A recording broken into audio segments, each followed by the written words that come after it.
सुकृत द्वादशी के प्रसंग में शीरभद्र वैश्य की कथा। राजा युधिष्ठिर ने पूछा, श्री कृष्णचंद्र, ऐसा कौन सा कर्म है जिसके करने से सभी कष्ट दूर हो जाएं तथा कोई संताप भी न हो? भगवान श्री कृष्ण ने कहा, महाराज, आपने जो पूछा है उस विषय में एक आख्यान का वर्णन करता हूँ। पूर्व काल में विदिशा भेलसा नगरी में शीरभद्र नामक एक वैश्य रहता था। वह पुत्र पौत्र कन्या स्त्री आदि के भरण पोषण में ही लगा रहता था। फलस्वरूप स्वप्न में भी उसे परलोक की चिंता नहीं होती थी। वह न्याय अन्याय हर तरह से धन का ही उपार्जन करता था। कभी दान हवन देव पूजन आदि कर्म का नाम भी नहीं लेता था। नित्य नैमित्तिक कर्मों का लोभ उसने स्वयं कर लिया था। कुछ काल के अनंतर वह वैश्य मृत्यु को प्राप्त हुआ और विंध्यारण्य में यातना देह में प्रेत रूप से रहने लगा।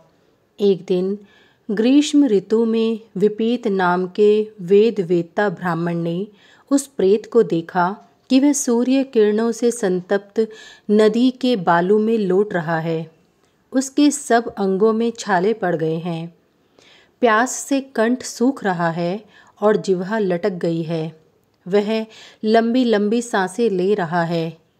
उसकी यह दशा देखकर ब्राह्मण को बड़ी दया आई और उसने उसका वृतांत पूछा। प्रेत कहने लगा, ब्राह्मण, मैं पूर्व जन्म में परलोक के लिए किसी प्रकार के कर्म न करने के कारण ही दग्ध हो रहा हूँ। मैं निरंतर धन, घर, खेत, पुत्र, स्त्री आदि की चिंता में ही आसक्त रहता था और मैंने अपने वास्तविक हित का चिंतन कभी नहीं किया। इसी से यह कष्ट भोग रहा हूँ। यह काम कर लिया और यह काम करना है। इसी उधेड़ बुन में संपूर्ण जीवन व्यतीत करने का ही यह फल है। लोभवश मैं शीत उष्ण सभी प्रकार के कष्टों को झेल रहा हूँ। मैंने धर्म के लिए किंचित भी कष्ट नहीं झेला, उससे अब पछताता हूँ। देवता, पितर, अतिथि आदि का मैंने कभी पूजन नहीं किया और यही कारण है कि अब मुझे अन्न जल तक नहीं मिल रहा है। अन्याय के द्वारा एकत्र किए गए धन का उपभोग दूसरे लोग कर रहे होंगे, यह सोच सोचकर मुझे चैन नहीं मिलता। मैंने कभी ब्राह्मणों का पूजन नहीं किया और न ही कभी देवार्चन ही किया। फलस्वरूप मेरी ऐसी दशा हुई है। चूँकि मैंने पापों का ही संचय किया, अतः मैं उसके फल को अकेले ही भोग रहा हूँ। मैं अपने किए गए दुष्कर्मों का ही फल भोग रहा हूँ। अतः हे मुनीश्वर, यदि ऐसा कोई उपाय हो तो आप उसे बताएं, जिससे इस दुर्गति से मेरा उद्धार हो। विपीत मुनि बोले, शीरभद्र, 10 जन्म पहले तुमने भगवान अच्युत की आराधना की इच्छा से सुकृत द्वादशी का उपवास किया था। उसके प्रभाव से इस पाप के बहुत बड़े भाग का क्षय हो गया है। अब तुम्हें अल्पकाल में ही उत्तम गति प्राप्त होगी। यह द्वादशी व्रत पापों का क्षय तथा पुण्य का संचार करने वाला है। इसी कारण इसका नाम सुकृत द्वादशी है।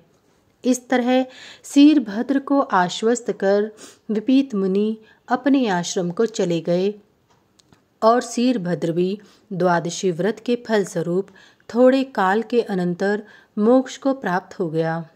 इतना कहकर श्री कृष्ण भगवान बोले, हे महाराज, यह उपवास का प्रभाव है कि इतना पाप थोड़े ही काल में क्षय हुआ। इसलिए मनुष्य को पुण्य के लिए सदा यत्न करना चाहिए और अपने कल्याण के लिए उपवास आदि करते रहना चाहिए। राजा युधिष्ठिर ने पूछा, श्री कृष्णचंद्र, पापों से अति दारुण नरक की यातना भोगनी पड़ती है। ऐसा कौन सा व्रत है जिससे सब पाप नष्ट हो जाएं और मोक्ष प्राप्त हो? भगवान श्री कृष्ण बोले, महाराज, फागुन मास के शुक्ल पक्ष की एकादशी को उपवास कर काम क्रोध लोभ मोह दंभ आदि का त्याग कर संसार की असारता की भावना करता हुआ ओम नमो नारायणाय इस अष्टाक्षर मंत्र का जप करना चाहिए। और इसी भांति द्वादशी को भी भगवान मधुसूदन की पूजा करनी चाहिए। प्रथम 4 फागुन से ज्येष्ठ मास के पारण में चांदी तांबे अथवा मृतिका के पात्रों में यव भरकर ब्राह्मणों को देना चाहिए। आषाढ़ आदि द्वितीय पारण में घृत पात्र देना चाहिए और कार्तिक आदि 4 मास में तिल पात्र ब्राह्मणों को अर्पण करना चाहिए। भगवान की पूजा के अनंतर उनके अनुग्रह की प्राप्ति के लिए प्रार्थना करनी चाहिए। तदंतर भोजन करना चाहिए। वर्ष पूरा होने पर सुवर्ण की विष्णु प्रतिमा बनवाकर उसे पूजित कर वस्त्र सुवर्ण दक्षिणा सहित सवत्सा धेनु ब्राह्मणों को देना चाहिए। इस विधि से जो पुरुष अथवा स्त्री इस सुकृत द्वादशी का व्रत करता है वह कभी नरक को नहीं प्राप्त होता। नारायण के भक्त को कभी नरक की बाधा नहीं होती। विष्णु नाम का उच्चारण करते ही समस्त पाप नष्ट हो जाते हैं। फिर नरक के भय का तो प्रश्न ही नहीं उठता। इस प्रकार वासुदेव नारायण के नामों का उच्चारण करने वाला कभी भी यम का मुख नहीं देखता। अतः भगवान के पवित्र नामों का उच्चारण करना चाहिए।